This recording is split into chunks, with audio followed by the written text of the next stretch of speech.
Fee reimbursement బకాయిల విడుదల కోసం బీజేపీ రాష్ట్ర అధ్యక్షుడు రామచంద్రరావు చేపట్టిన 48 గంటల నిరాహార దీక్షకు మద్దతుగా అన్ని రాజకీయ పార్టీల నేతలు దీక్షలు చేపట్టాలని ఎంపీ ఆర్ కృష్ణయ్య కోరారు. హైదరాబాద్ లో నిర్వహించిన చెలో కలెక్టరేట్ కార్యక్రమంలో పాల్గొన్న ఆయన పెండింగ్ లో ఉన్న 8,000 కోట్ల రూపాయల ఫీజు బకాయిలను వెంటనే విడుదల చేయాలని డిమాండ్ చేశారు.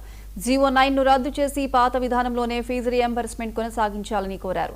బకాయిల కారణంగా బీసీ, ఎస్సీ, ఎస్టీ విద్యార్థులు ఉన్నత విద్యకు దూరమవుతున్నారని ఆవేదన వ్యక్తం చేశారు కృష్ణయ్య.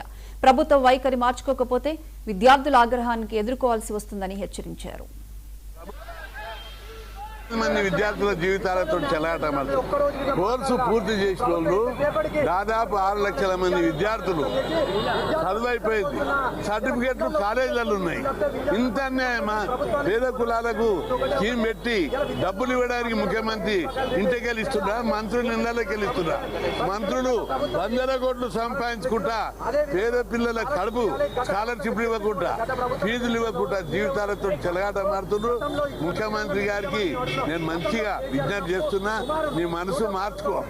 వేదిక మీదనేమో బీసీలు చదువుకోవాలి, కలెక్టర్లు కావాలి, డాక్టర్లు కావాలి, ఇంజనీర్లు కావాలని చెప్తున్నావు.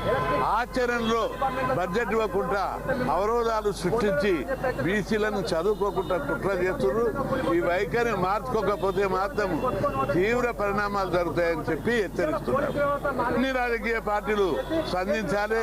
ప్రభుత్వము లక్షలాది మంది విద్యార్థుల జీవితాలతో